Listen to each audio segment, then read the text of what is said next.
Okay, I got my post of the open mic screenshot next time. Welcome to Stone Soup Poetry. Happy Black History Month. I am so excited for the features upcoming, whether it be after this open mic or a week from now.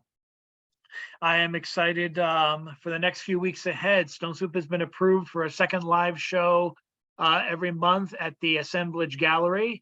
Next week on February 8th, we are featuring Black Byrd, who we'll hear from later. And a month from now, we have a guaranteed feature on March 8th, that being Callie O'Keefe, probably one of the hardest working poets and organizers I've ever seen in my life, a member of Flatline Poetry, which has since disbanded, but she has since gone on to host the First Fridays open mic for many years, including during the COVID years, and is now hosting a new mic and open mic in once a month in Roxbury. You've probably seen announcements for it, and she'll tell you more about that when you go see her in March, which I hope as many of you possible can. Hope your weekend went well. If I make any emergency excursions and upstairs, it's because my girlfriend was diagnosed with COVID, and I am okay now. I am actually the lucky SOB, the lucky AF guy that has not tested positive for it. And I've had 3 tests since she got diagnosed. And I'm also sitting in the one area of the house where I was for about 4 days, because my girlfriend had a friend over. She took over the guest took over the guest room, which is my office, with an ottoman that stretches out to a bed. It's a transforming ottoman. I call it Ottomus Prime. And she also had the bathroom. Thursday night, I ended up, I was smug and pleased with myself because I said, I'm going to save time. I'm going to shower on Thursday so I don't have to shower on Friday, and I'll be all set. I get home Friday, Margaret shares me her COVID diagnosis, and I didn't shower for 4 days after that. For 4 days, my first shower came at Tuesday because I did not want to infect my girlfriend's friend who was staying there until she left this Tuesday morning. So literally this one corner of the living room, which you see every week when I host the open mic, was also pretty much the center of my universe for about 4 to 5 days. As married, you can't see the piles of laundry because I'm keeping all the laundry down here now that it's cleaned up and folded. So yeah, my universe has shrunk dramatically. I was so glad to get to work and at least get some perspective. And thank you for the well wishes from Margaret. I think she's ready to test negative tomorrow. I'm hoping it goes well. But yeah, I am glad to even put my mind out into virtual space and stretch my legs, even my virtual legs a bit. So I'm grateful for all of you. I'm grateful for Dr. Betts for featuring. You'll hear her boilerplate bio, and hopefully that alone, if that doesn't convince you to buy the book, then her feature surely will. I'm checking the chat and the participant list to see if anyone joins us. We're gonna get to the open mic. And the Ramdonator 5000 is chosen for our debut poet on this open mic, Rita. Oh, I was gonna say Rita Rusty Rose, but I think she is Rita Rusty gone. Oh, she's Rusty back. I'm here. I just had to answer the door, believe it or not. Anyway, I'm delighted to be here and everything. And I don't remember if I shared with you that I'm working on just this experimental poetry with artists and poetry and their work. And I am delighted to be in this publication called Soup Can Magazine. And it is so wonderful to be able to pick up something and hold it in your hands. So if you have a chance, submit. It's a wonderful avant-garde magazine. So I'll read you what I wrote, but maybe I'll share it. Oh no, it's disabled. Okay, so I'll just read it. And this is one of the experimental poems called Recipe Andy Warhol. In commercial blender, mix 1 beige hamburger, 5 onions, Campbell's beef noodle soup, Marmite yeast extract, chant Warhol, Warhol, Ed Marilyn Bordeaux, Jackie O, a ripe banana, Mick, Muhammad, and Elvis. blend Del Monte peach halves, Campbell's tomato juice, chant whoa-ho, whoa-ho, pour into mesh silk screen, squeegee mayo liberally, transfer onto 2 date nut bread-shaped canvases, chant whoa-ho, whoa-ho, garnish with Hershey's milk chocolate, Heinz ketchup, spread Philadelphia cream cheese, break for lunch, sit on a Brillo soap pad box, Coca-Cola in hand, kick off your designer shoes, enjoy your serendipitous, good concoction, and your 15 minutes of culinary pop art fame. Thanks so much, Yes, Rita. yes. Very good. Let's see who the Randinator 5000 has chosen. This next poet coming up is someone who I call a legacy poet because Stone Soup was founded over 50 years ago by the late Jack Powers. And this person is not the first of the family to come up to the open mic and share, but she is the latest of what I call the legacy poets of the Stone Soup lineage, shall we say, of their bloodline of which I've diluted. But she forgives me, and it's great to have her be on the open mic as she has been for almost the past year or so. It's great to hear from her. Let's give it over to Julian Powers. Thank you so much, Chad. I'm gonna read a poem that I wrote today. Sometimes arriving here to find rugged details carved into freshly cleared fields, cuts defined by jagged edges. Now, no more tall grass to blend in to the earth with, only the bordering boulders stay the same decade after decade.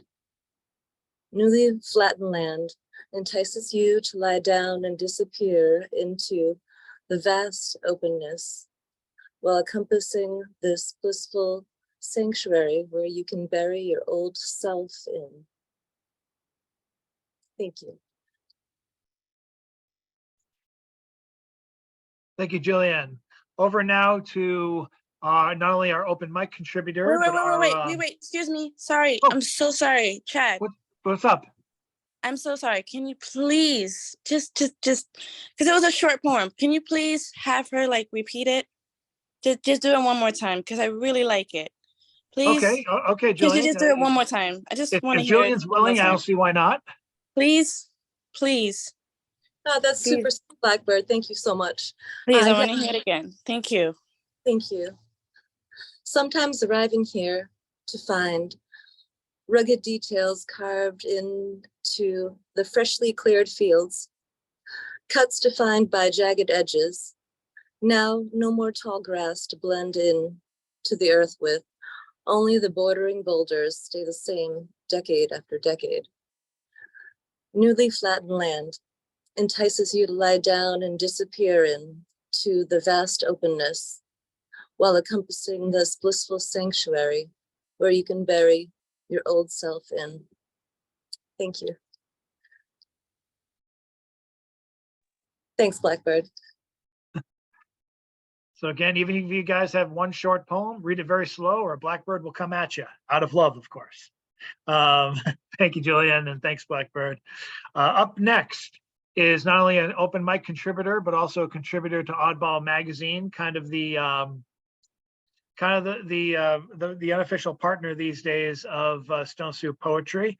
A lot of our poets on the open mic have been published in their virtual pages. The poet coming up now actually contributes photography on a regular basis. His piece is featured now at the top of Oddball Magazine. You can go check it out. Let's welcome up Mr. Edward Galt, aka Magister Galt. Thank you very much, Chad.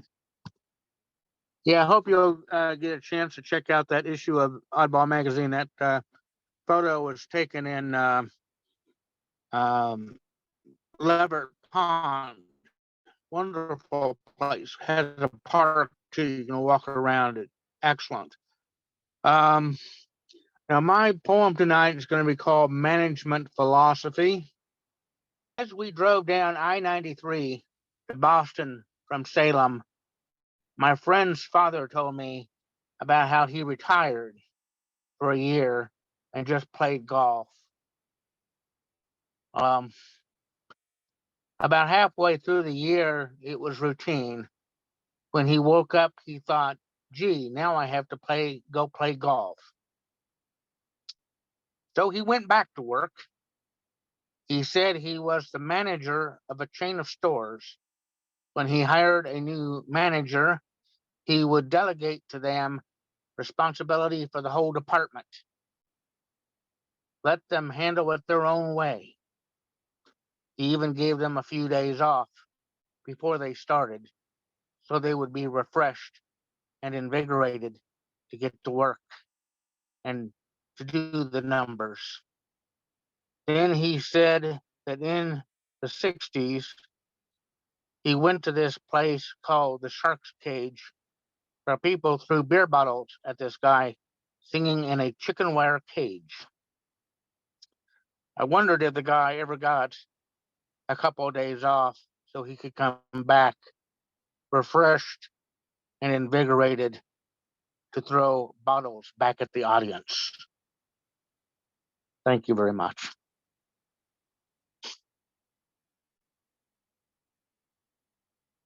Thank you, Mr. Magister, Mr. Magister. Oh, yeah, yes, John Wisick, like the Blues Brothers. Thank you. Thank you for saying what was in at least the back of my mind. Ride 'em and ride. Okay, let's I do enjoy that movie. Let's go now to one of our phone contributors. We're gonna start with Nancy Dodson, who, if she will unmute herself by pressing *6. There she is. Feeling beauty. Oh, magnificent cat, I look and look. You are a marvelous kitty, so pretty. Stunning, brown, beige, and white. Like a Himalayan, you are a warrior. But you should not be alone on the streets of Cambridge. The will to steal you is there. The driven car could run you down. Oh, expensive one, you must have had an owner. Why does he let you out alone? You should have a collar and lead. It's been a long, long time since I saw you. Come quickly to my sight. I pray that you're alive, for I want you for myself. Yay. Hey, Nancy. Go, Nancy. Yes. That Thank was you. awesome. Thank you, Nancy. And now we're going to go to Mr. Robert F. Doodle Guy, who more of you would be familiar with by his regular moniker, his normal sobriquet, his regular alias, Mr. Robert Fleming. We're very glad to have him on the open mic. Take it away, sir. Thank you. Good evening. I'm Robert Fleming, a word artist from Delaware, and I'm going to share several book covers that I did. I'm also blessed to be able to be a graphic artist.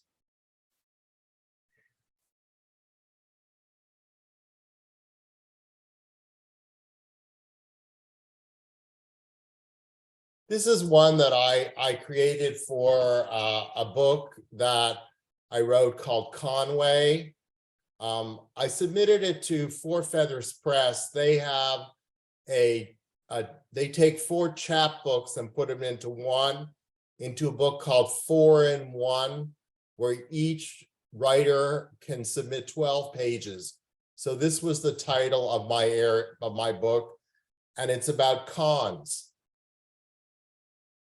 And I'll show one more picture.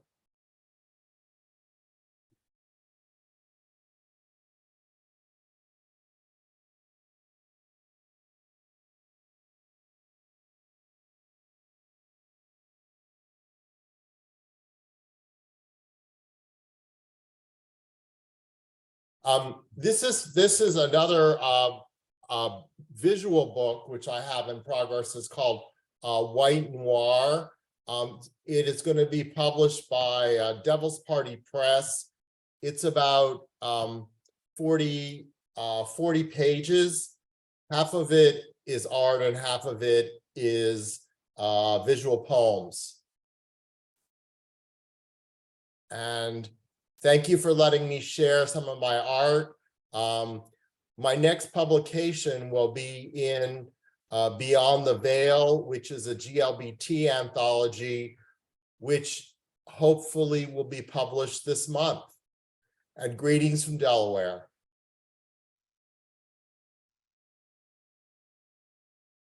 Thank you, Robert, and congratulations on all the good work, all the news coming out. Up next, let's give a taste of next week, what's going to happen live.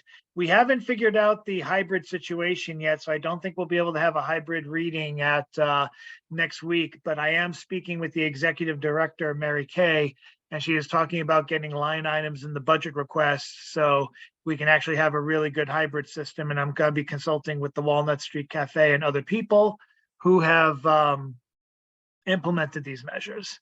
So we will give more updates as we get them, but just even on the last couple of weeks of interaction alone with the gallery, including the new art, the new promotion art for David and most recently Black Byrd and Kelly O'Keefe, I'm getting a lot more, many good feelings about continuing our work at the Assemblage Gallery and with Fort Point. At Fort Point next week is our next person on the open mic. Let's give it up for Black Byrd.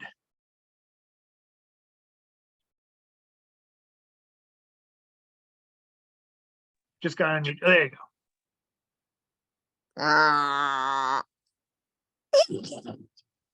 I wasn't ready. I was not ready. Can you just do me a favor, right? Can you just pick one more person? Okay.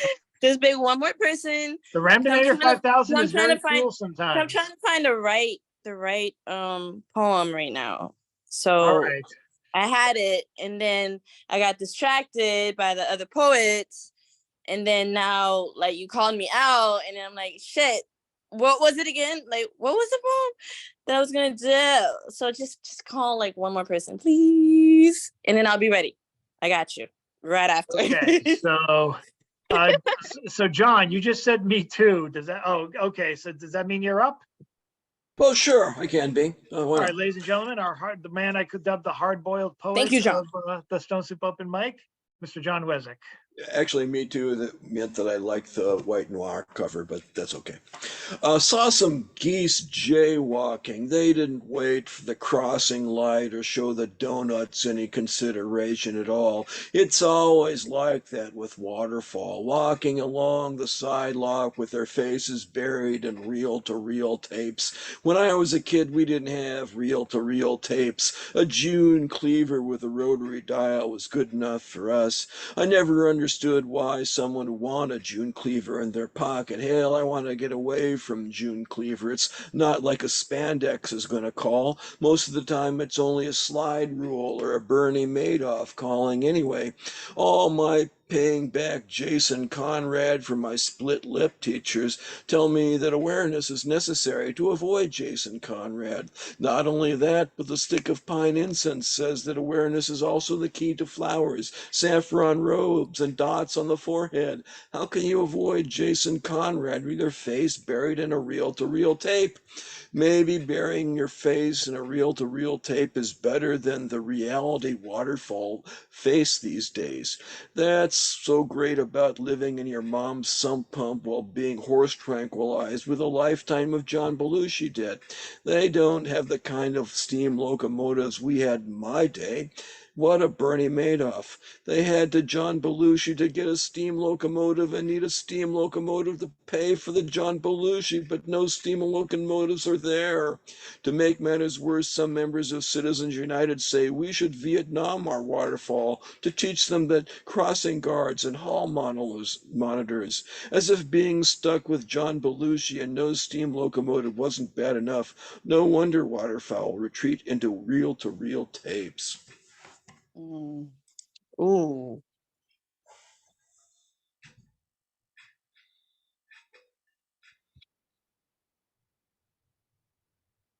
Thank you so much, Very John. nice.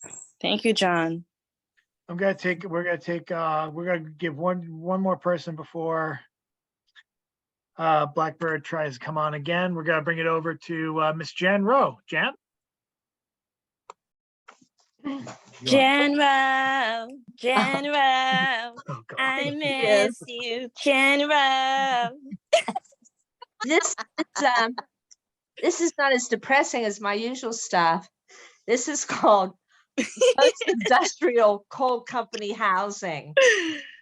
Pleasant memories of southwestern Pennsylvania, about 35 miles south of Pittsburgh. Early, too early in the morning for a teen like I was. The school bus with us high school students, Head Start volunteers on the bus, wending its way among coal company housing. No more mines. There was Allison 1, Allison 2, Tower Hill 1, Tower Hill 2, Thompson 1, Thompson 2, Fairbanks. There was later a speakeasy there. Filbert, New Salem. Then after the bus filled with the Head Start kids, we'd go to the old Colonial Elementary outside Brownsville, breakfast awaiting, the program, lunch, and then back again. I was a high school student, Head Start volunteer, and I didn't think about those 1s and 2s being odd then. Thank you. Thank you, Jan. Beautiful. Black Byrd, are you Love ready to it. go, or are you ready to go? I'm ready Phoebe? to go. Yes, I'm Okay, ready ladies to and go. gentlemen, having reintroduced the next week's featured poet, let's welcome up, welcome up Black Byrd. Listen, I'm so happy to be back. It's been so long. Like, Chad is just making me laugh, like, right now. Oh, and now he wants to mute himself. Seriously? Really, though? Really? Now you want to mute yourself? I always mute when I'm listening to the poet. Whatever. All right. Hi, everybody. Hello, hello, hello. I cannot wait, hopefully, to meet all of you guys in person next week. As I, thank you. I just saw you blew me a kiss. The Robert Doodle guy. I love you too. All right. So since this is the month of love, it's not just Black History Month, guys, okay? It's also the month of love. So I have a poem called Love.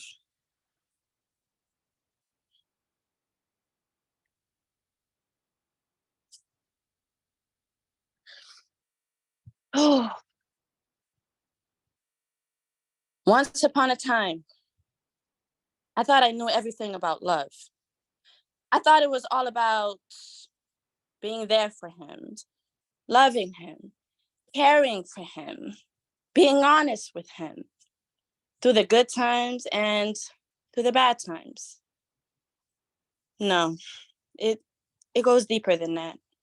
It's long hours of wrestle, soaked with sweat, out of breath, looking at the mess while in the middle of a conversation talking about our future together, building together. 2 months of lonely travels, 2 years in a solitary confinement, dreaming about him, turning into nightmares when I wake up and don't see him laying right next to me. As time goes by, with his mood swings, his fictitious laughter, with his anger and insecurities and the back and forth of if he wanted to be with me or not, if he even trusted in me or not, I learned patience. I learned that when a man wants to be with you, he utters the words in your ear saying, I love you, showing you that he loves you by picking up the broken pieces off the ground that was left of you, molding them together to become a great masterpiece, to being a better reflection of him.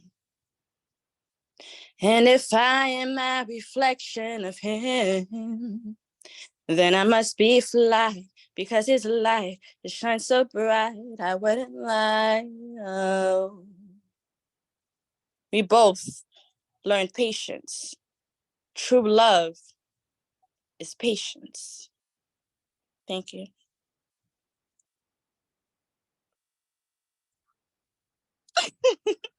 I want to hear stuff. I want to hear you guys. I don't want the mute. I want to hear everybody. We got a I wanna couple hear more people on the everyone. open mic before the feature, so Right. I know. we're All gonna right. bring. Bye, Beth. Thank you. Thank you for that, Blackbird. We're gonna go now to person who was our first live feature coming back in 2023. Definitely grab his book and welcome up, Mr. David Miller. All righty. Hey, everybody. So this is a poem. It's in 3 not long sections, and please make note of the last word in the title. Okay, that's a hint. My life in cannabis, complete. 1, 10th grade, and my virgin entrance into the circle of pals sharing a hash pipe way deep in someone's backyard. The slender thing passed to my hand. First suck, hold it in, man. Toasted throat.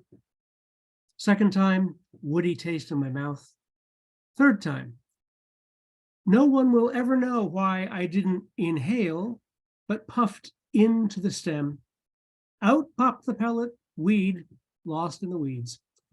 Trudged back to the party, them, disgusted, underbuzzed, me, traitor to my generation. 2, 11th grade. Neither the chipped lip, ivory tinted pipe I found by the roadside, nor the baggie of odd plant matter I'd saved just to discover how it might smoke, survived mother's shook voice, dad's pickaxe stare, and I'd hidden them so carefully under an undershirt. Lost the chance to make myself sick from whatever it was, tamped in the bowl. 3, at 30, on the Sargasso Sea of busted love lives, my latest non-strategy to entice her beyond unbudged friendship, abandon the unstoned life, join her in jays on city saunters, after plays, after dinner. Some will claim I didn't smoke often enough, didn't hold the burn deep enough. Yes, I did. And yes, I did. Alas, 0. My mind stayed as unblown as ever, my third eye complacently shut. Until the double header. Marijuana before a late afternoon movie, second joint afterwards. I homed to my swinging bachelor pad, sledgehammered, fell face first on the sofa bed, woke in pitch dark in all my clothes. At last, a real man of my generation. Thank you. David, pass the joint. Oh, God. You know it. You can be sure it will be unbogarted. Will it be Sydney Green Streeted?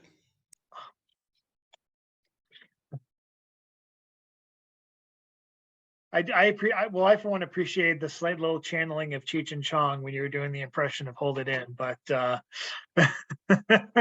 just a little bit. Up next, we're slowly getting to the end. I think there are 3 people left. We're gonna go now with we're gonna go now on a high with Mr. Bill Lewis. Is he Bill Lewis? Are you there? He may not be here. He says he's buffering. Oh, there he is.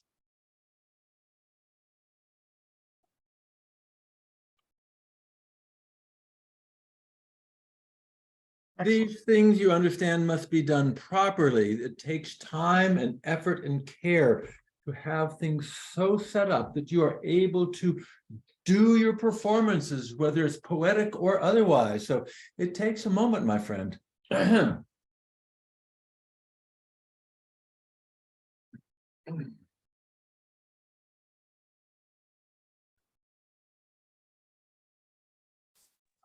Hey, real quick, Chad, look, hold on one second.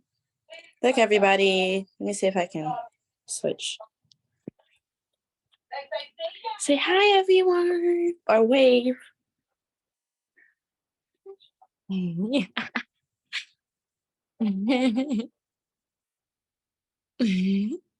See?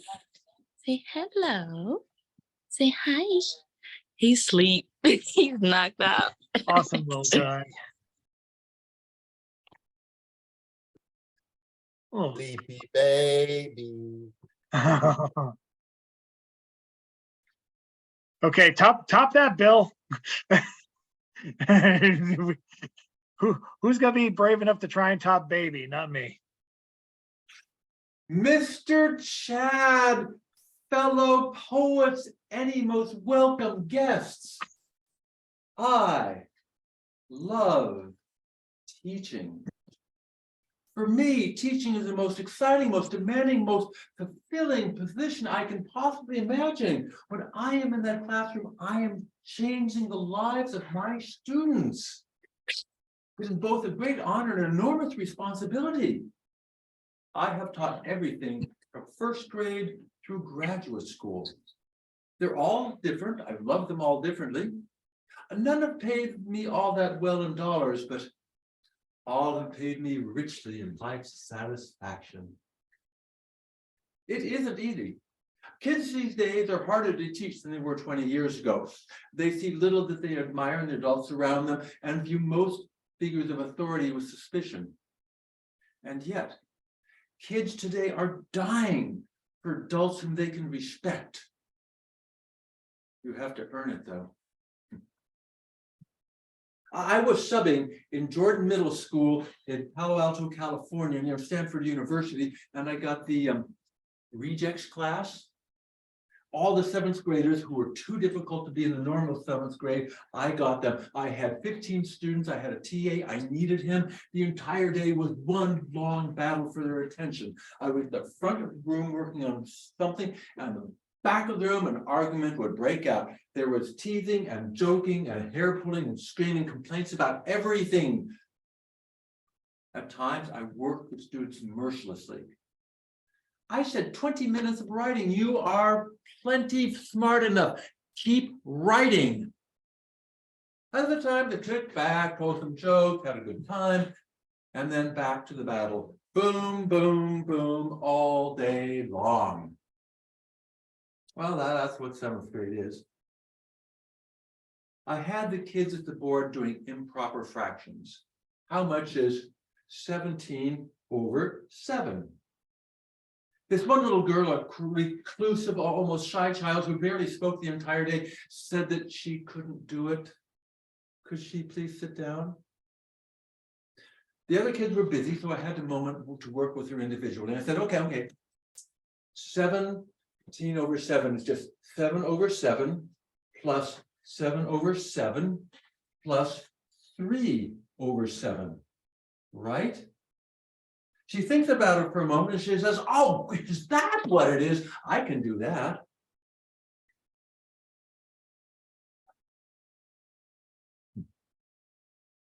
The next day, I get a call from the school. Could I come back and substitute for them again? They specifically requested me because the children liked me so much. I just spent an entire day torturing these kids and they liked me. Well, they didn't like me because I'm a nice guy or because I told them jokes. They liked me because I made them work, but I didn't insult them. They liked me because they respected me. And now you can see in this time of COVID, I'm teaching high school over Zoom, and it's the most rewarding thing in the entire world. I am giving back to my society. The future generations will be better off because of the little things that I've done. And then there are those magic moments that occur for a reason you'll never really understand. That little girl with the improper fractions. I was back in Jordan Middle School teaching another class, and I was walking by the library and she saw me. She came dashing out, said, Mr. Lewis, it's me, Sierra, just like the mountains, remember me? I assured her that I most certainly remembered her and that she was my favorite student ever. She gave me this huge smile, slapped me a high five, dashed back into the library, and that, ladies and gentlemen, is why I love teaching.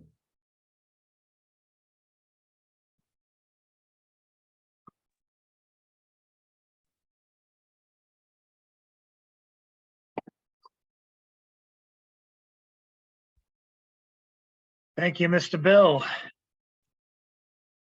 Up next, I'm about to unmute her. Getting to the end now. We're getting to we're getting to the strong finish, just as we had a strong beginning and a strong middle. I'm going to unmute her. We missed her last time.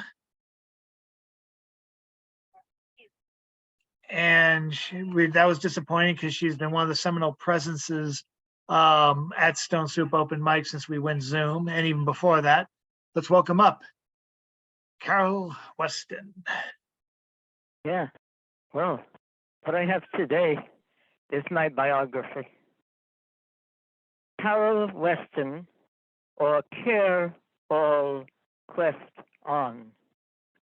Born in appalling ignorance, Carol has been able to maintain it to a startling degree.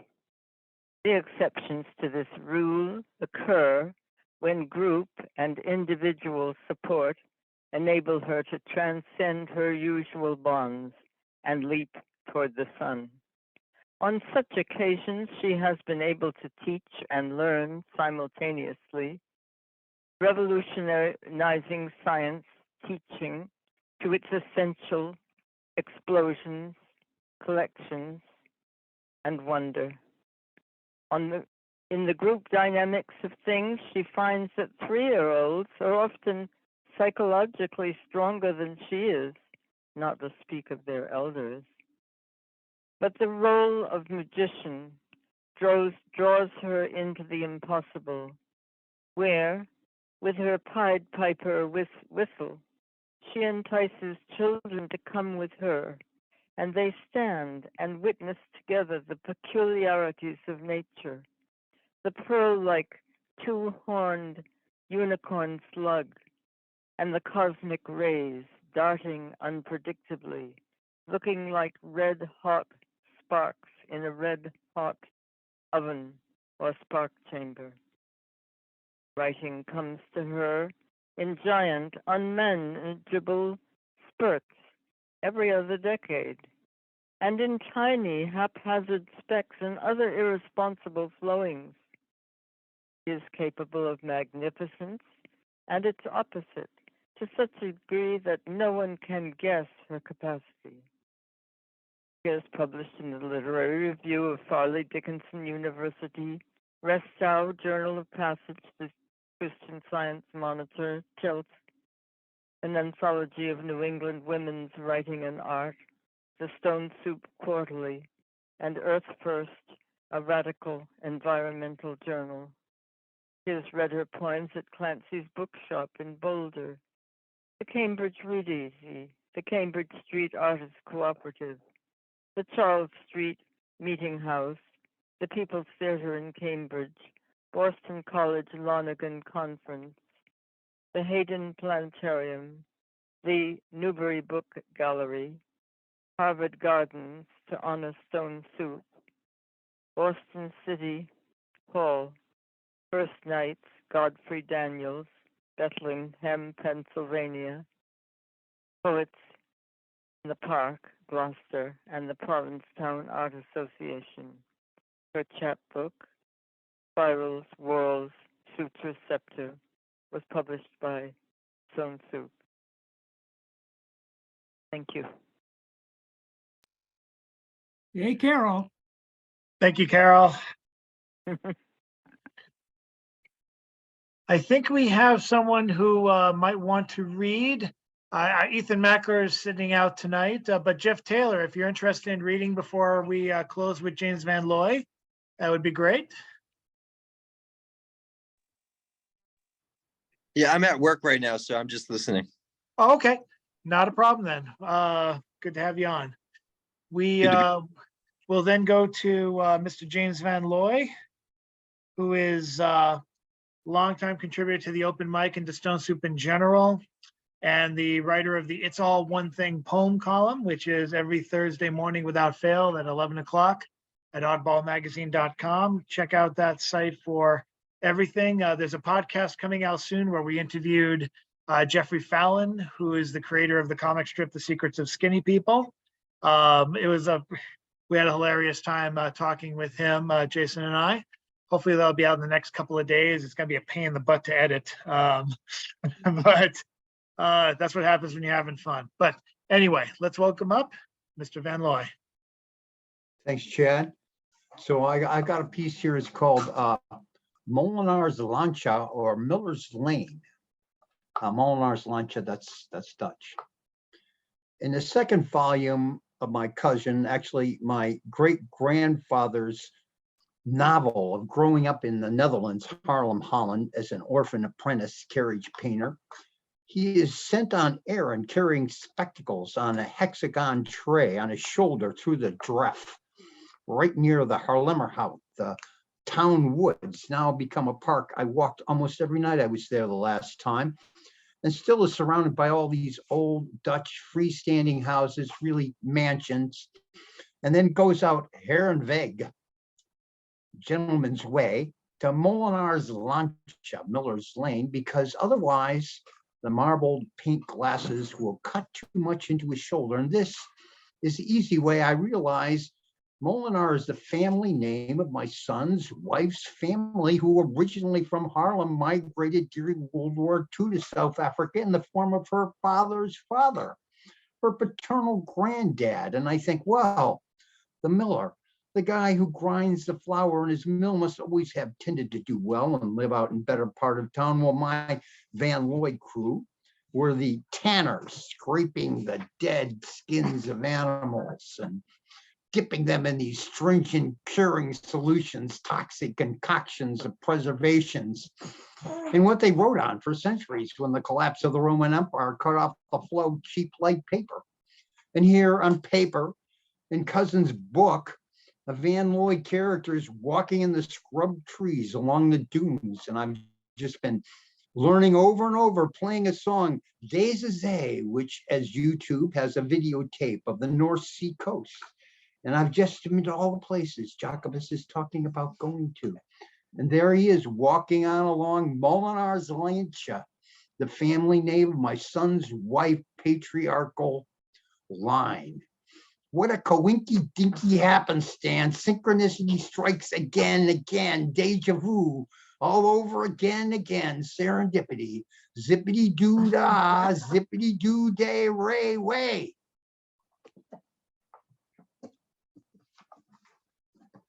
And here's a quick old song. When Louis came home to the flat, he hung up his coat and his hat. He gazed all around, but no wife he found. So he said, where can Flossie be at? A note on the table he spied. He read it just once and he cried. It read, Louis dear, it's too slow for me here. So I think I will go for a ride. Meet me in St. Louis, Louis. Meet me at the fair. Don't tell me the lights are shining any place but there. We will dance the hoochie coochie. I will be your tootsie wootsie if you will meet me in St. Louis, Louis. Meet me at the fair. Thank you. Okay, I have to say something, right? I love your music. I love your song. I love it when you're singing, James. Why? Why is Robert F. Doodle guy like that? Like, what? What is wrong with you? What? Robert likes to doodle on himself with the power of Facebook of Zoom magic. I literally had to cover him with my fingers so that I can listen to James singing. Like, seriously, because it was distracting me that much. Like, stop. Stop it. Well, this is why I do speaker. This is why I do speaker view. Yeah, Well, I'm sure he was doodling for fun, for sure. Yes, ma'am. yes. We do. Sorry, Miss Tara. We're not. This is how we are. Like we're crazy. Sorry, Miss Tara. How you doing? My name is Black Byrd. When I'm on the scene, like I'm always crazy. So Chad knows that. And yeah. It's All right. okay. You don't gotta apologize. I'm a visitor. All right. Sorry. Thank you. Bye bye. Well, But Robert, stop. well, thank you guys very much. I just put down the Venmo of Dr. Betts. I hope you guys can throw a few bucks her way. If she has a PayPal, and if you guys can only do PayPal, hopefully she'll share that as well. I'll be Venmoing some cash to her later. I hope you guys can make the contribution, or at the very least, purchase her book. I'll put a link to that as well. If you guys didn't check out the, if you didn't see the link to the book on either my page or the Stone Soup event page. It gives me great pleasure to kick off our online features with Dr. Tara Betts. I'm going to read the boilerplate. I've been excited to read this all week. I haven't done true boilerplate in a while. Dr. Tara Betts is the author of Refuse to Disappear. Also the books Break the Habit and Arc and Hue. In addition to her work as a teaching artist and mentor for young poets, she has taught at Rutgers University, University of Illinois, Chicago, Northwestern University, and at Stateville Prison via the Prison and Neighborhood Arts Project. She is the inaugural poet for the People Practitioner Fellow at University of Chicago. She currently teaches at DePaul University and serves as poetry editor at the Langston Hughes Review. She is also founder of the nonprofit organization, the Whirlwind Learning Center on Chicago's South Side. I am very excited to present her work. She can read as long as she likes, or until she gets tired, or maybe that's both. But ladies and gentlemen, put your hands together virtually on camera, let's say 30 to 40 times for Dr. Tara Betts.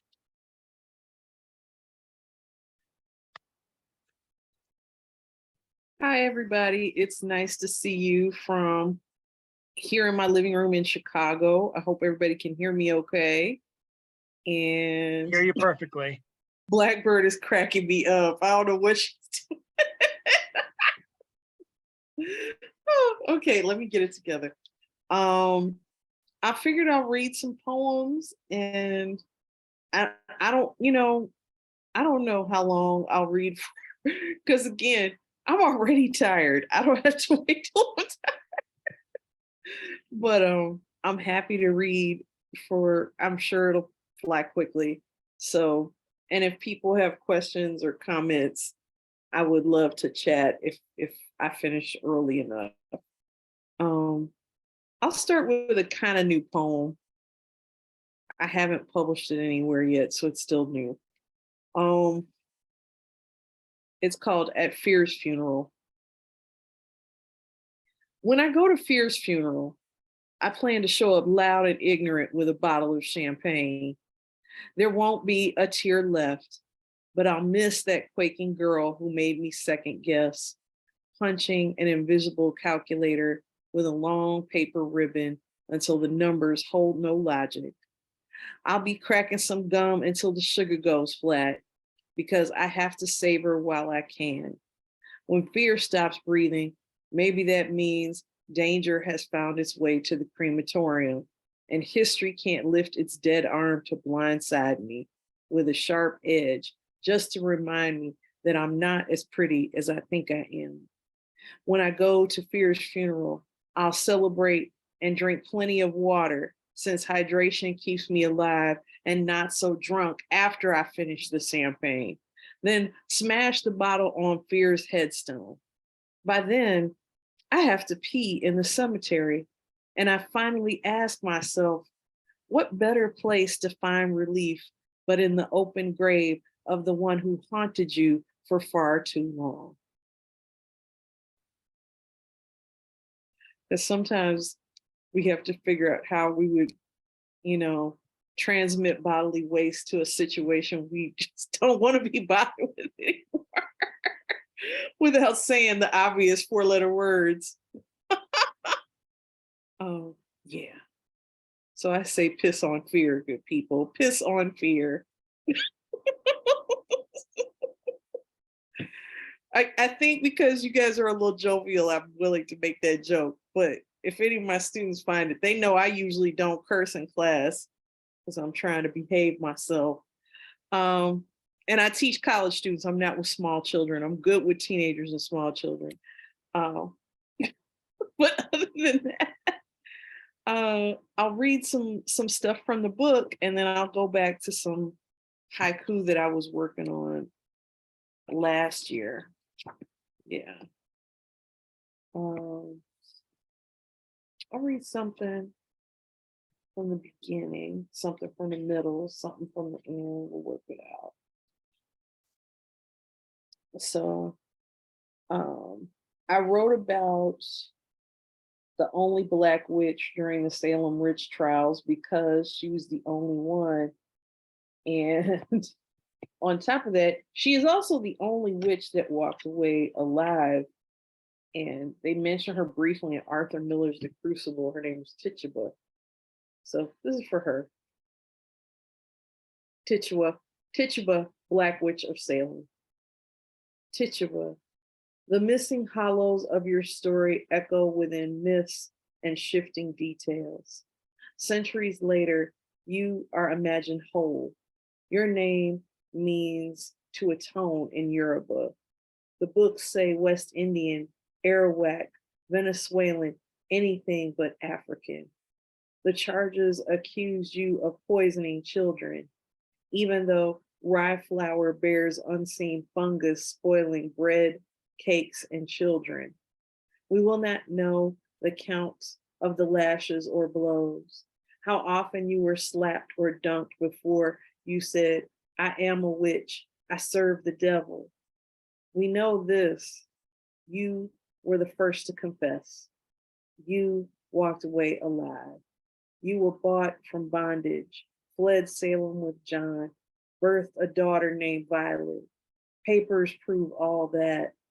History and scholars require some breadcrumbs, but these papers let you imitate ether in the night and disappear. And I kind of, when I put all this stuff in the book, I said it'd be nice to start with something in the past and go into the future. So the next poem in the book is Litany for Lieutenant Nyota Uhura for all my Star Trek fans. Jet black curl whipped past her ear, lined to the rounded angle of cheek, matched to the meticulous batwing eyeliner, the red line sleek against thigh, then calves interrupted by black boots, but first benediction. In praise of communicator chips, in praise of the flashing monitors, in praise of swirling chair that gave of her sharp lashes and poised vista of face, enough yet not enough. Martin Luther King, another captain of sorts, offered his gospel. She was to be seen rocketing toward future. She is the vessel that carries and delivers when she is navigator, guide, and seer. She is the vessel that carries and delivers. How often she is captain without title, commander without privilege. Question, did the Vulcan ever ask her about what it feels like to be different?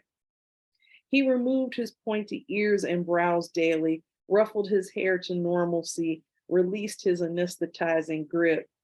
She takes off her wig, but she still wears herself, an irreversible skin. She becomes vessel that carries and delivers. She serves as navigator, guide, and seer. She is the vessel that carries and delivers. How often she is captain without title, commander without privilege. The conversation that never happened. I waited for you and Sulu to cast glances at each other like unwritten spells, give each other silent nods, forge some way to defect if aliens became allies. If the captain barked too many times and forgot You were not just polished umber to fantasize about in a later episode. When you recall your surname means freedom and Sulu Sea touches Asia, when slavery and internment camps failed to turn your ancestors to dust, you, fourth in command, a helmsman, never called lieutenant, could direct a story and steer the Starship Enterprise. So let me see. I'm skipping around. I haven't read this poem that much. Sometimes you've been reading from a book for a minute, you're like reading the same poems. But one of the poets I've been really honored to meet in my travels and in my time writing was Wanda Coleman. And I have a poem for her in the book about the one time I got to hang out with her in Los Angeles. And during that visit to LA, we went to her house, but she also went with me to Roscoe's Chicken and Waffles, which, you know, if you know the hip hop scene in the West Coast, every rapper almost goes to Roscoe's Chicken and Waffles or has been there. So I was like, let's go to Roscoe's, and we went. So this is a poem about us going there. Roscoe's with Wanda. Los Angeles let me have a gift. Wanda Coleman asked me where I wanted to go, offered to take me on a tour that started at Viper Room, where River Phoenix crumpled down to his last breath.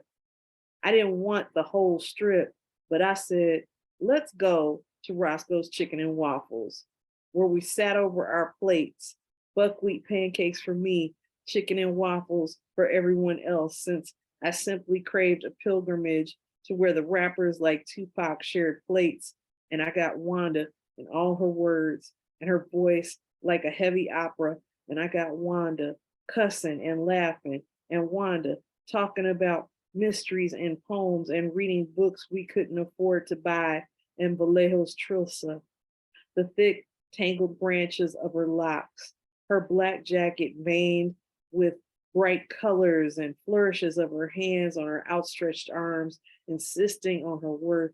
And she knew I saw hers and she saw mine, in spite of all our lumps, without ribbons and bows. Let me see. I feel like sometimes you look at poems and there's too many sad poems. We need to write happy poems, y'all. And there were moments even during all of the political unrest that we're still dealing with some of these same issues, that I've just been surprised, you know, how resilient some people are. And even in the face of everything else, we can still find things to be helpful about, right? I think we need to write more poems about that. We need those poems more than ever. And I was thinking about this one photograph when I wrote this poem of a woman at a protest in Baltimore. And she was basically facing down a line of people in tactical SWAT gear. And she had a sage smudge. She just walked past them with the sage smudge. And I was like, ooh. So this is for her. If she ever Googles this, maybe she'll see it. Her name is Shamika Dream. Sage and Shields. On Baltimore's North Street, lacing the line of officers with a smoldering sage, no riot erupted in your face. A white line of gentle smoke.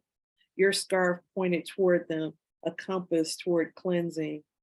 You walked one end of the line to the other, an embodied breeze. Black, green, yellow bracelets on your wrists, land, light, and skin remembered. Your lids lowered in prayers that every head under helmet and shield finds indecipherable. Hair pulled back, water in your left hand, another way to cleanse and honor the dead. Officer, shields held up high, so each man stood knowing. You summoned, and there will be another type of army to answer to. And I followed it with a poem that has a quote from a rapper that I miss dearly. I wish Andre 3000 was still rapping, but I respect him for realizing we need to rest and take care of ourselves, and we do that too. Baltimore is starting to sound like Babylon. They made them guess. They got some shit that'll blow out our backs from where they stay at. Andre 3000 from Outkast. The planes are circling Baltimore. We could say they are rehearsing for other cities, other dead caught in a profile that race gives finality as a fortune. And we could get used to helicopters whirring near our windows and crushing tank treads punish the worn streets. We could even say that placards and broken windows meant more, and we could say that changed law almost as quick as a spine snapped. Once, what's on paper changes. Ask what protects us from circling steel predators overhead while we watch the news. What flashing blip distracts us from the loaded catapult drawn and aimed at living rooms where we could be alive and then gone.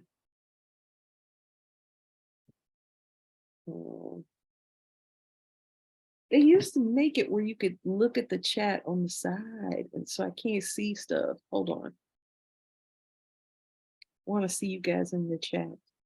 Yes, and someone else has been to Roscoe's Chicken and Waffles. You know.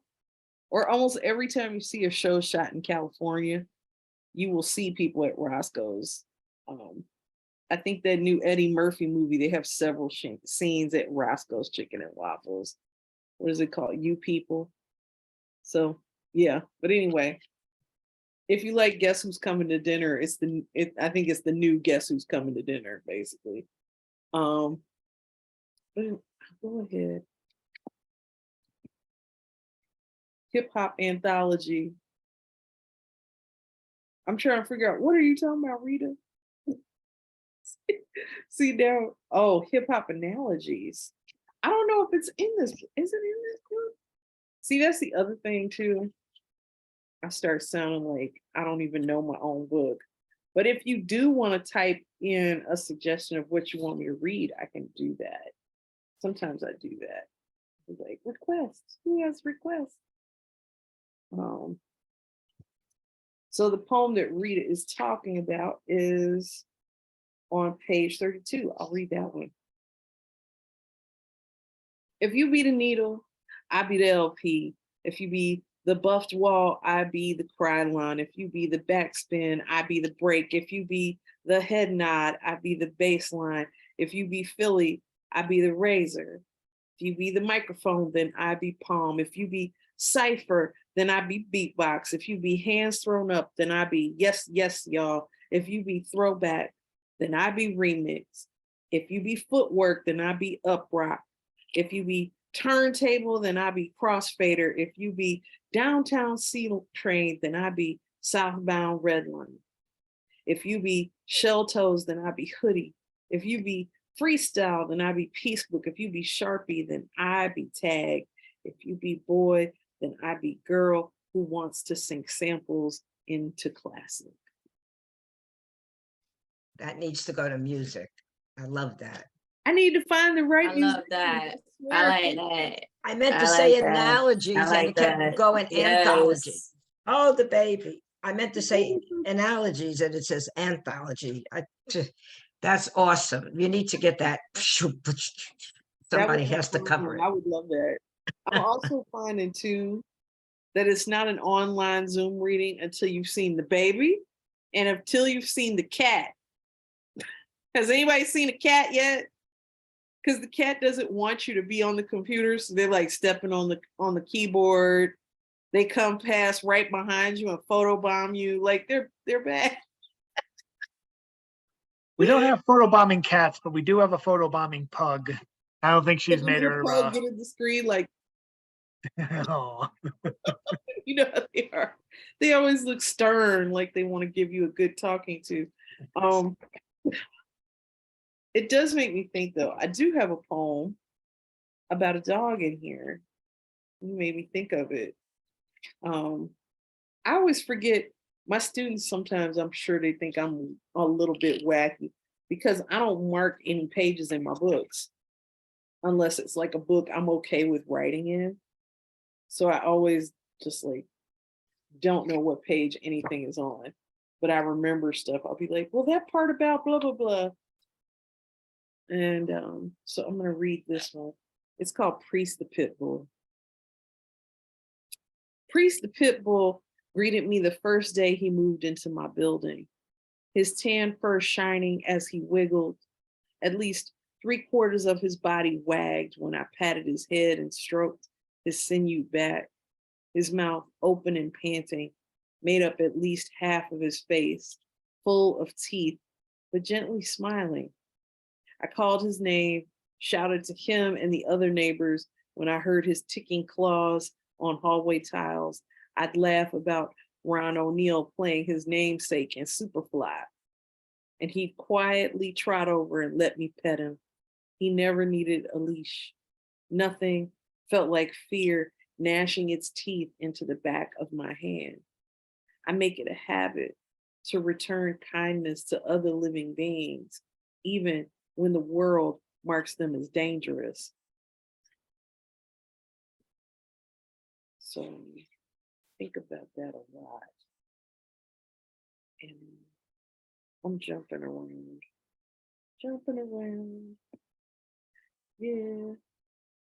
I'm telling you that I love when dogs, they wag so much that it's like their behind almost comes up to their shoulder. Their whole body just turns because they're just so happy. And you're like, how do you not like little animals? It's like, I get historically why some of us don't like animals, because if you've been attacked by them, you know, I think we carry that memory with us. But, you know, I think some dogs are very sweet. Or I'm waiting for the day when they remember that they are descendants of wolves. Like when a couple of them get hip and be like, you were a wolf. But I think that's going to be a poem. Like we're going to have some big like alpha dog talk to some little dog who likes being in the house and being fed Vienna sausages or something. And he's going to be called out of his complacency to become a woke wolf. But that's another story. I think when you're a poet, you kind of start to imagine these weird things that don't always happen, right? With that said, I think a lot of this stuff in the book pulls from things that literally happened. So before the book came out, Kanye West had said something about slavery being a choice. And I was so upset that I wrote a poem in response. And it was called Because Hip Hop, Unlike Slavery, Was a Choice. Because the art classes disappeared as buildings burned and ashes fluttered midair like insurance checks. Because the government claimed a broken window theory where those animals could not avoid breaking everything. Because those animals had ancestors who knew slavery and colonialism like second and third languages, no ESL required. Because Robert Moses came through the borough like the expressway was his personal Bushido blade. Because mothers in the rundown apartments that survived collected small, flat spheres of vinyl joy.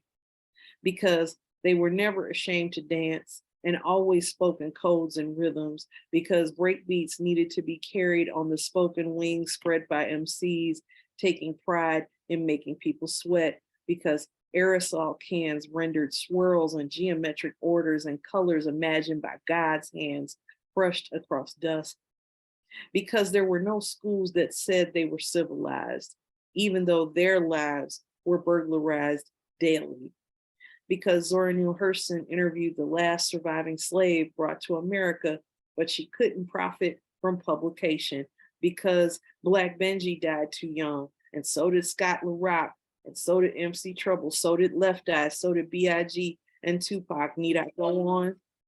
Because Chicago made Shaka Khan, Curtis Mayfield, Muddy Waters, and Chess Records, and the city paints over them like fading murals, because there are mothers of MCs who are educators that learned the rhetoric of sit-ins, because eventually there were books and teachers that documented the languages in the past we felt obscured from textbooks, because people struggled to keep those books in print and others will spend their last on fresh kicks. Because of the obvious sharecropping, Jim Crow, KKK, microaggressions, separate and still unequal paychecks, and misogynoir, because de facto segregation stay holding hands with gentrification, since they've been tight like that since they first got together, because Black and brown people always create seismic shifts, then give them away to allow new fissures to crack, because someone will always make more money off that than the creators, and the estates revert to people who ain't even family, because slavery is still the favorite fodder of American movies where people love to watch suffering, because no matter what you buy, where you live, who you marry, or how much money you have, free thoughts are contained.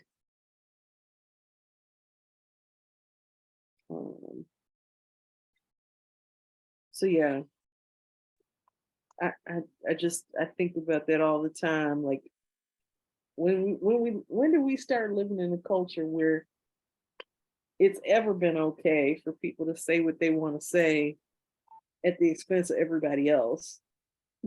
But and I'm not a censor either. I'm not for censorship, but I think we gotta think about, how do you impact people when you say something? Everybody does. That being said, I'm just skipping around.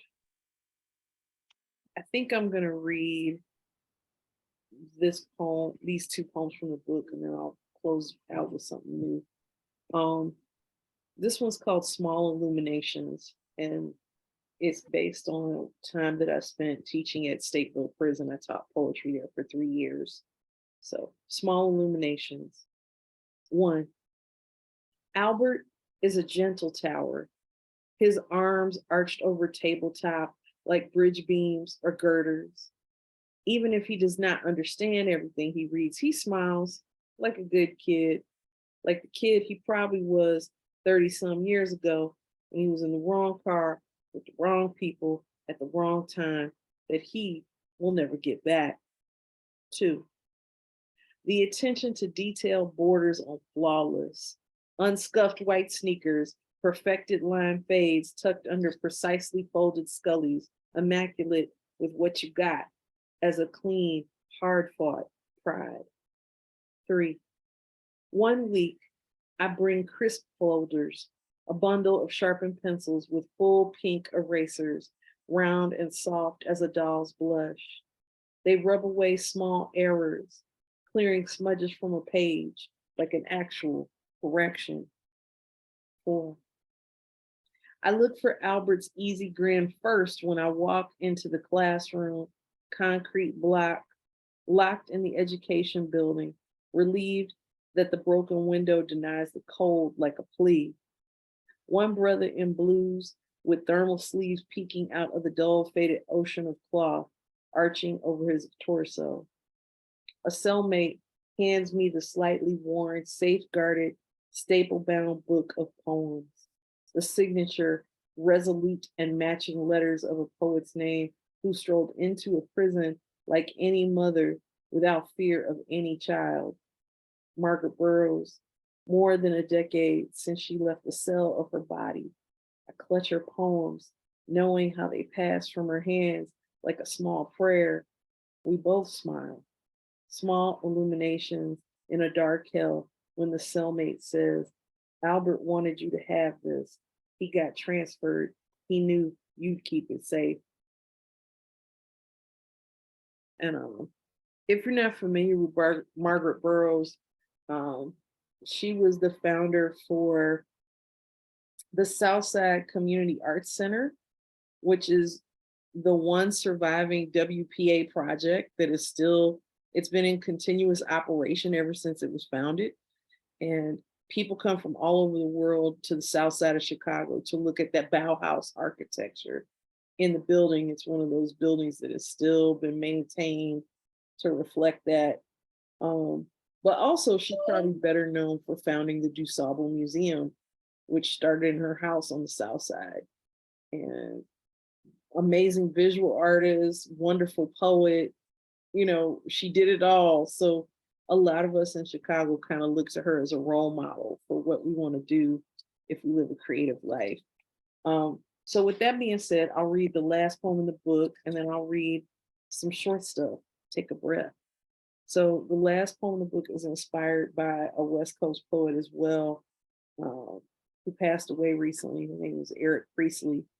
Very charming dude. If you Google him, look him up on YouTube, there's some videos of him telling stories, and I'm really glad that we got to be friends. So this is for him. Refuse to disappear. The sunsets I saw are cluttered with the bones of these ashes. Time is the fire in which we burn. Eric Priestley. The dawns I see burst with ghosts of exhumed ruins. Plans are murderers in which we disappear. We are bent to follow the maze where wall turns into wall after wall, and we keep turning when we should climb. Look over the walls. It gets more difficult to make them too high or hide a point of exit. Time may burn, and I refuse to disappear. So these are poems that are in the book. I posted some links earlier, but I'm gonna read some new poems, and I'm looking. Thank you for all these little wonderful, I love when people put the quotes from the poem. So then you're like, oh, good, they saw what I saw or what I wanted them to see. It's always great for a poet to hear that. So yeah, let me pull up this doc. I thought I had it right there. See, this is the thing when you try to do everything on the computer. Let's see. I thought I had it right here. But anyway, the poems that I was looking at, I wrote a series of haiku about Alice Coltrane, and I'm still working on them, and I have more to write. I have way more to write, especially because I think because she was a meditator and went very deep into that after John Coltrane passed away. I'm like, I think I have more to write, because she did a book called I don't know if it was Monument Eternal. I think that was the name of it. So, oh, I see what happened. It popped to the other side of the screen. Okay. She did play wicked piano and harp. She picked up the harp after John Coltrane passed away, and I really love her harp playing too. But it won't let me put the Zoom in the document with the poems in it in the same frame. So hopefully I'm looking at you and you get good eye contact from me. But anyway, here are the poems, and they're short. Alice transcends light, faster than waves or photons, beyond mere mortal. Her fingers flutter over polished keys pressed in the act of flight. Before John drifted, he bought a harp. It arrived after his last breath. Alice swore the breeze coming through the window made the strings hum. Diatonic strings bent under fingers aflutter. Her harp shapes mantras. Bliss folds into notes, a meditation so far from being earthbound. Divine embraces a brood, bhajan, Bhagavad Gita, Quran, jazz, synthesized as a prayer the West did not hold or hear. She is gathered in the mid-length skyline of her hair. Alice floats through time, winnows a wormhole through vortex funneling sound. Song unfolded in prayers, unwrapped with joy, orange as fresh marigolds. Epic expands from humble into progression.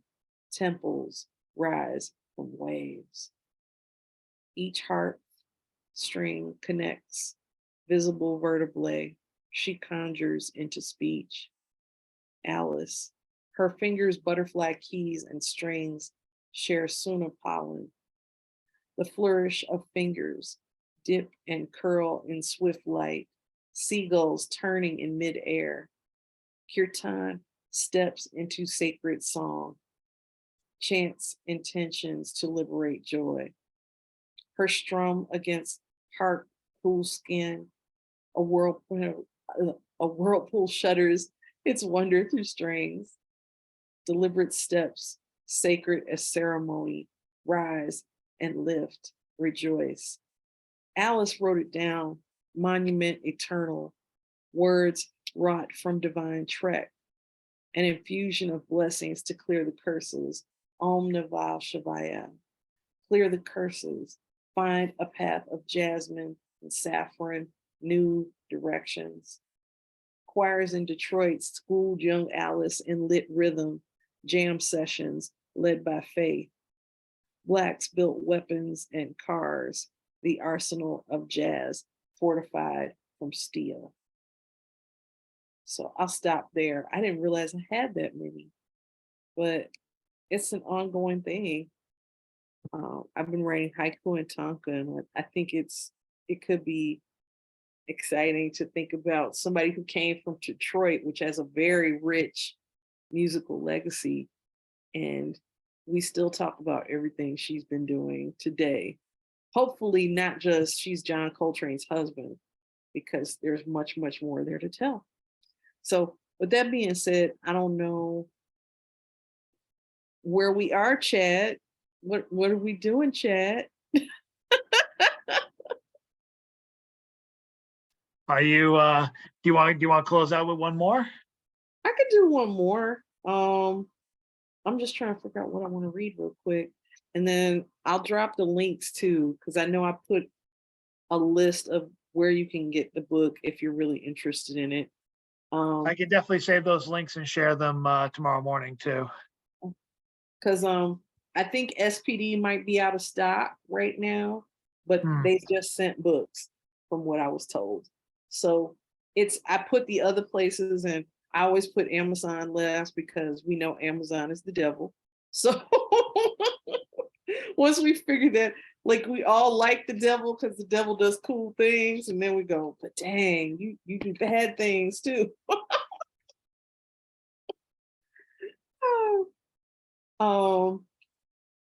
And I am on social media. I'm on Facebook. I'm on Instagram. I had to get a new Instagram because somebody jacked my Instagram, but I'll type it here. My IG is Tara Betts Chi-Town, and then that's gonna. Can I talk now? Huh? No, I was just saying, like, can I talk? I'm so sorry to disrupt you, Miss Tara, but I just wanted to say to Chad, can I talk now? Maybe if we want, maybe after she does the close home, and we can talk a little more freely. Yeah, of course. I just saw great. somebody's question, so I was just answering it. Sure. Yes, because I have some questions. I have some questions. Well, we can. So. You want to just skip to the questions, Tara, Doctor? With that. Okay. So I guess am I being rude? I'm so sorry. Am I being rude? You're good. No, you're fine. I'm just excited. I'm sorry. I like her. I'm sorry. Like, I like her. I'm so sorry. My bad. I want to do some applause. Can I show some excitement? My goodness. Well, I was also like her. Good and not be like, I feel like sometimes when people go over 20, 30 minutes to read, that you're doing too much. Like, no, you ain't doing too much. You ain't doing too much. And you did a lot. You did a lot For a lot for the past. You did a lot little. You did a lot, little. Okay. I take that as a compliment, but I also want to be mindful. No, I love it. I love it. I love it. Time to I be enjoyed it. Zoom that you might not want to hear me read. You might want to chat with me. So Yes, I do. I actually would love to chat with you, ma'am. Okay, If you go ahead. can. And I'll be quiet. Yes, ma'am. I'm sorry. No, Hi. I was just like, yeah, tell me your question, hon. Yes, ma'am. Okay, so this is Isabel talking to you. This is not Black Byrd, guys. This is Isabel. So ma'am, There is a difference. whatever. Oh my God. Miss Tara, would you please like let us know where are you from and what motivated you to become, what inspired you, or what motivated you to become a poet like you are, like the writer that you are?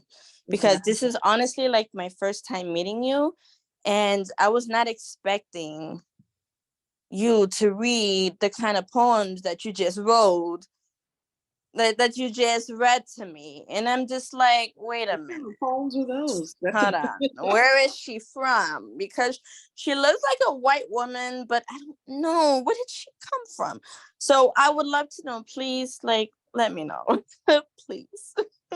I would love to know. I would love to know more about you, because this is my first time hearing of you, and I'm so happy like so glad that I'm a part of this open mic tonight. For real, Thank you. I really am. I know I'm on the pale side, but I have a Black father and a white mother. Okay, got but it. But if you saw my paternal grandmother, a lot of people say I look like her. So I wish I had the pictures and the side by sides. Same thing with my dad. I feel like I look like both my parents, but you know, when I was younger, I'd be like, I don't look like either of you. I'm born and raised in Illinois. I grew up in a small town called Kankakee, Illinois. Where? I'm sorry? Kankakee, Illinois. It's just south of Chicago. And came to Chicago when I was 18 to go to college. And I pretty much didn't leave. I did move out to New York and New Jersey for a little bit, did my PhD on the East Coast, and then I came back here. So when I was younger, I've read in Boston a couple of times actually. So I'm wondering if that's where I met Chad, if not at AWP or something. But yeah, that's a little bit, if I talk about where I came from and why I write the poems the way I do. I had my first job at the Kankakee Public Library. And it was there that I really fell in love with African American lit, because I could read books that they weren't necessarily teaching me at school. And, you know, I did the deep dive from there, and it's just been me writing about these things. But I do try to think about, how do I form an image? How do I say something that if you're not a poet, you would get the story? I feel like we see a lot of poems now, they're very intellectual and heady. And, you know, they don't necessarily tell you a story, or they don't think about using these delicate brushes of imagination. So, which I think a good poem can do that. Like, you don't have to be a college student to get it, you know? Okay. And so for me as a young, I'm 33 years old. I'm 33. I've been writing since I was 15 years old, but I haven't really been performing. And I've been performing professionally since 2017. So, what is your advice on us young poets, like especially us Black poets that are literally trying to, get our names out there, trying to get known, trying to get the knowledge, and also be respected by the words that we are saying, because a lot of us are going through a lot. Me specifically, I'm a mother. but I'm also a wife, so-called wife, right? I'm legally a wife, but I'm going through a lot to where like I just want to go through a divorce. So women like me that's been going that's been through domestic violence, young mothers that are, young mothers that have so many children, single mother, yeah, I'm sorry, single mothers. What is your advice on them, especially if they are poets, especially if they are young poets? Because I'm not the only one. I have so many other women that I'm friends with that are young mothers, single mothers, and they're poets. And they just like, what's your advice for us? Like, what can we do to get acknowledged more? I think I have a lot of thoughts on this actually. Yeah, But a lot, right? I've been married and I am divorced, and I've never had kids, so I don't know if I'm qualified to speak on how to negotiate motherhood and artistry in that way. But I do know, whether you're a parent or not, the amount of reading and time that I put into it is like a job. It's just intense. And I've often done it, where I'm like, I'm doing 3 other things and I still have to put in my writing time, and it can be overwhelming. I definitely think I wish I saw women be more supportive of other women. I definitely think whatever you got to do to secure your mental health care. I think most of the time, if you're a poet, you probably should be getting mental health assistance anyway. If you're a human being, you're probably going to need therapy anyway. So whether you find a support group, whether you find, some people may go to NA or AA if they have substance issues. But also too, finding a good therapist. And now, because most places do telehealth and all these other things, it's like you don't have to go into an office if you're still feeling anxious about where we are in the world right now. So I just hope, especially if you have the insurance, go do it. I don't know what your insurance, and now it is a little bit easier to file for insurance. Like right now, I'm working part-time at several schools before I start a full-time job again. And I was able to get insurance for about $40 a month. Nice. Just in case I have to go to the doctor, because I'm not a spring chicken. I'm not as young as you, dear. Right. I Tell from understand. the hair. So that's baseline stuff that doesn't have anything to do with you should be reading voraciously, you should be writing regularly, you should be trying to take I think if you're a young poet, you're thinking about what are the patterns that come up in your work, even if it's just you write poems that all have the same shape. You keep using the same words or images in your poems. And it's like, okay, how do I break out of that? Those are like craft things. And I definitely think I was trying to start something like that here, where I had a group, where I wanted to create a group of women, because if you have a group of women and you rotate around to each other's houses, then you could be like, okay, one person's going to sit out of the workshop, do child care during the workshop. And, whoever hosts, they be the person who makes sure there's some food or some snacks. You get together, you write, maybe you share something you've written while you were away, and everybody brings a prompt, right? It doesn't have to be rocket science to figure out how to support each other. It's just the actual doing of the support, if that makes sense. Yeah, that makes a lot of sense. Yeah, if you got a group of people that can help you a lot, but as far as the other stuff, find the books that you love and figure out why you love them. That'll help you to, or even if you watch certain videos, there's certain performance poets, I think, there's things that they do that are clever in the words. I like to watch that and Yeah. see, okay, if I was to do that in a poem, how would I do it? Or do I not want to do that at all, you know? Right, right. So that's me and my ice stew for right now. I hope that's something that helps. Yes, thank you. Thank you so much. Thank you, Miss Tarver. Thank And you. where can I find your book again, please? It should be, I posted some links in the chat. If you Google, And it's do you have on- a Facebook as well or Instagram? Yes, I do. I put my Instagram somewhere in the chat. I think it's Tara Betts right there. I put it. But yeah. I can help you out with that, Black Byrd. Okay. Any Yes, please help me with that chat. Thank you. Thank you very much. Any other comments? I would love to hear from you guys. It was great to hear all of your poems on the open mic too. It sounds I like did want. you have a lot of Sorry. fun together.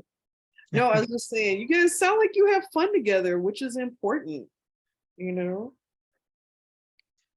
This is one of the things that kept me going during the pandemic and beyond. As much as I tell myself I'm going to shave back and give myself time and cut down on the readings, I can't do it. Even the online stuff is what I need. But to go back to my comment, which I'll try and turn to a question. I did just read about your new full-time position on your Facebook, and congratulations for that. I know a lot of people who went in for their to become teachers and couldn't do it because all they could do is get an adjunct that wouldn't even pay for groceries. Yeah. So how long? My question, I guess, is how long have you been? How long is this? Have you been trying for this brass ring? I have adjuncted off and on since 2005 when I got right after I got my MFA. I think. Yep. No. It was 2007. I got my MFA in 2007 and I started adjuncting at Rutgers. I taught there for 5 years as an adjunct. And since I wasn't made full-time there, I decided to do my PhD at Binghamton University. And so I did my PhD there. And, you know, the beauty of going to get your PhD is usually you can be fully funded to go to school, which I never had that. You know, so I went in, I said, this is going to be easier than doing all the other education. So basically, I did that. And then I TA'd for a couple of classes. I was so used to juggling teaching for checks and cutting corners so that I could save money to like not be in the street, you know, and I did that for a long time and I thought, oh, I get the PhD, my book has been out, I should be able to get a job.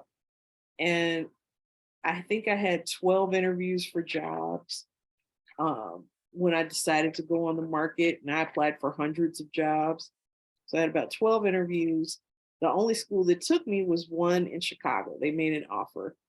And I say this for other people because you know, I've been doing more advocacy for myself, but you got to negotiate. They're never going to offer you the top tier, or they're going to tell you you need to be like, I researched the field and this is how much they pay you.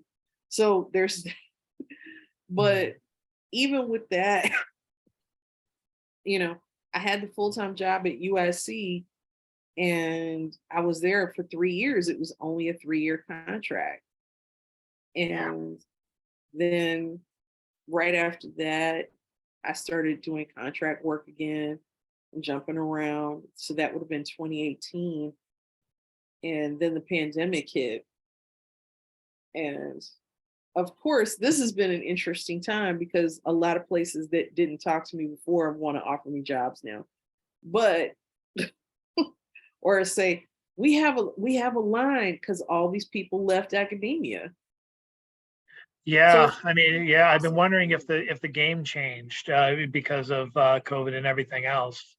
It used to be a nomadic. It still is from your accounts. I mean, you don't have to say this right now, but I was wondering how much you did this of married and how much you did this as a single or newly single person. I knew a couple who were poets and they performed as part of my friend Timothy Gager's Dyer series.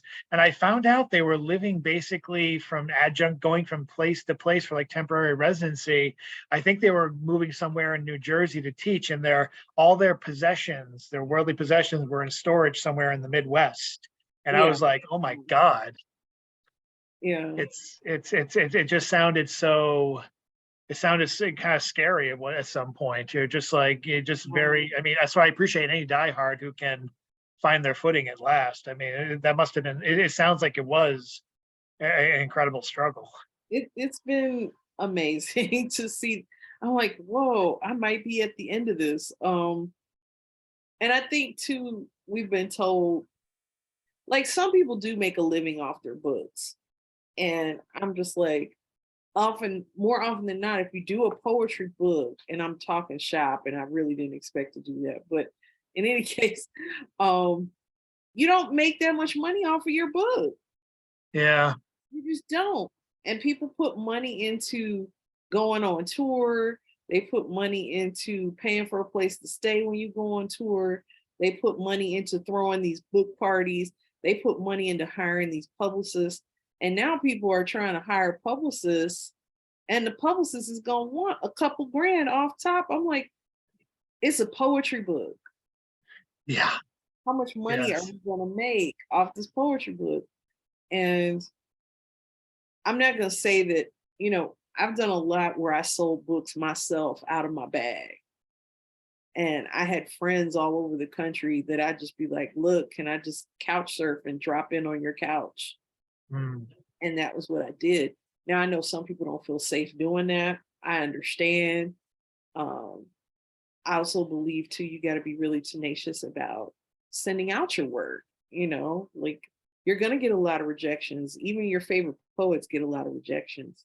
So yeah, I talked a lot, and I know a couple people have had to drop off, but if anybody has a quick question, I can go when you guys are ready to go. And thanks, David, for joining us. Does anyone else have a question?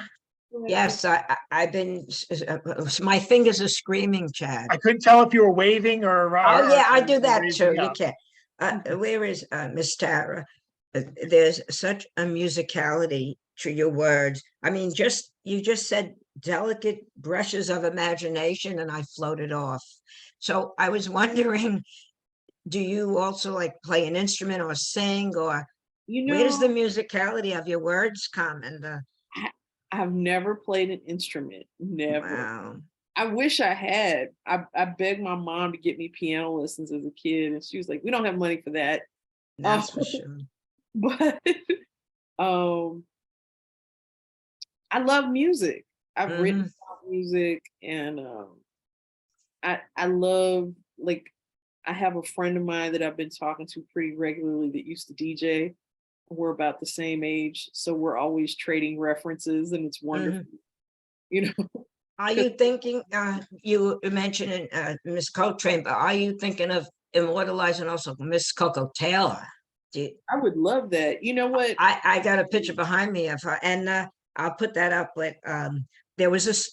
I don't have it in front of me, but you had. I'm familiar with your work, and I love you did this poem about the spider. The gal is looking at the wall at the spider, and it's really very deep. I was hoping you read that one. That was heavy. That's a heavy poem. Oh, thank you. It's from my last book, Break the Habit. Yeah.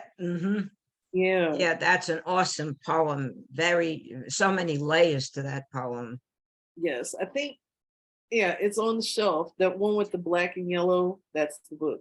Yeah, there it goes. And I just didn't pull it down because, stuff like this, you're reading from your most recent work. But I think, since a couple people are still on, since we were talking about that whole thing of relationships and what you do after a divorce, I kind of feel like Break the Habit was my post-divorce book. I had to write that book to get over it. Yeah. And there's a lot of post-divorce books that I enjoy. I really like Stag's Leap by Sharon Olds. I like January Gill O'Neill's book. What is it? Underlife? Yes. And Denise Duhamel's book Blowout. Like really imaginative in the poems and talking about those kinds of breakups. And I have, there's Coco and me. Coco was my mentor. When I was a young girl, this is off the topic, I was into rock and blues. And she invited me with her, and I sang Wang Dang Doodle with her, and I absolutely loved her. That's the queen of the blues. I never made it to her club though, so I'm sad. Oh, in Chicago. I sang in the juke joints down there too. That reminds me. Have you heard of the young poet Eve Ewing? Yes. She has a wonderful poem about Coco Taylor. I think it's in her book, Electric Arches. Oh, I'm gonna have to look that up. Yeah, if I remember, I'll pull it up and send it to you or something. Yeah, because there's sometimes you want to write about somebody, but like people like you could write certain things you could write, but then it's like my partner who passed 21 years ago, I still can't write a poem. You know, it just doesn't come like that, you know. Hear you. It'll come when it needs to. And I know it's 8:06, so I don't want to keep people late. How are we, Chad? What are we doing? It's 9:15 here. Thank you so much. Yeah, I think this is a great. It's 9:04 on my end. So I think we're doing great. I don't want to offend the Zoom gods because I did schedule it from 7 to 9, and I always thank my overlords for letting us go over. I appreciate the Zoom overlords. Yes, but I think this is a great breakout session for lack of a better word. I do want to thank Dr. Tara Betts for going the extra mile, doing a great reading. I can't wait to. Best thing I don't have to edit any of this. All this shows up as is, and it's going to be a glorious stew of reactions and discussion. So I'm very excited to be loading this up tomorrow. Something for all of your students can discover. I apologize in advance. But yeah, and one more thing. So, Miss Jennifer, please do not forget to send me that poem that you read for me. And Miss Tara Betts, please send me your book because I would love to buy it. Thank you. I'll help you out with that, Black Byrd. I do want to say, hope those of you who are local in Boston can show up for Black Byrd's feature this next Wednesday on the 8th. I'm putting in the Venmo. The last thing I'm going to put in the chat is the Venmo for Dr. Betts's Venmo account, her actual name. I've already sent some money, and I'm hoping some of you can please do the same. If you have a PayPal, maybe you can send that to me, Dr. Betts, and I can include that as well in my summary of the night which I do every morning after Stone Soup. Also. There'll be another feature hopefully announced. I did mention this for those of you who may have come in late. We do have a second live event per month now moving forward at the Assemblage Gallery. So hopefully I'll be able to announce in the next couple of days the live event for the end of February and our next online feature, which will be the week after Black Byrd. And I'm excited to feature a bunch of new voices and a bunch of returning people, and hopefully have something exciting happening for May 1st, which is Stone Soup's now 52nd anniversary of existence. I also included my Substack, which is going to serve as a newsletter for those of you who can't be on Facebook all the time or Instagram all the time. It's going to serve as kind of like a ranting spot for me, but it's also going to serve as a newsletter. And I also put calls for submissions. It's basically the newsletter I had and was sending out via Yahoo email, only Substack makes it a lot simpler. So it's a forum, it's a ranting post for me, but it's also spreading information. So my first post will probably come out this Friday. So if you're interested, click on the Substack and subscribe. But most importantly, check out the Venmo and please pay the poet something, or at least let her know that you're going to be grabbing a book. And with that, we do the final wave. So it looks good for the picture. I like that. I like it. That was a quick wax on, wax off, Dr. Vess. Yes. Thank you guys so much for coming tonight. It could be like this every week. All we need is you. More news on the developing hybrid system. We'd love to get you guys online who can't make it live to Boston on the open mic as well. It's just going to be a bit of an ongoing process. So wish me luck on that. There's a lot brewing at the gallery, and there's a lot of things that they want to create. And there's a speaker series that they're working on. There's a youth poetry movement that I'm going to try and help facilitate with the help of younger people who are actually cool instead of me. So stay tuned for this. And thank you guys very much. This is an amazing night. I thank Dr. Betts for her work, and grab the book and look for links tomorrow. Have a good night. The show's over. See you next time. And thanks for everything.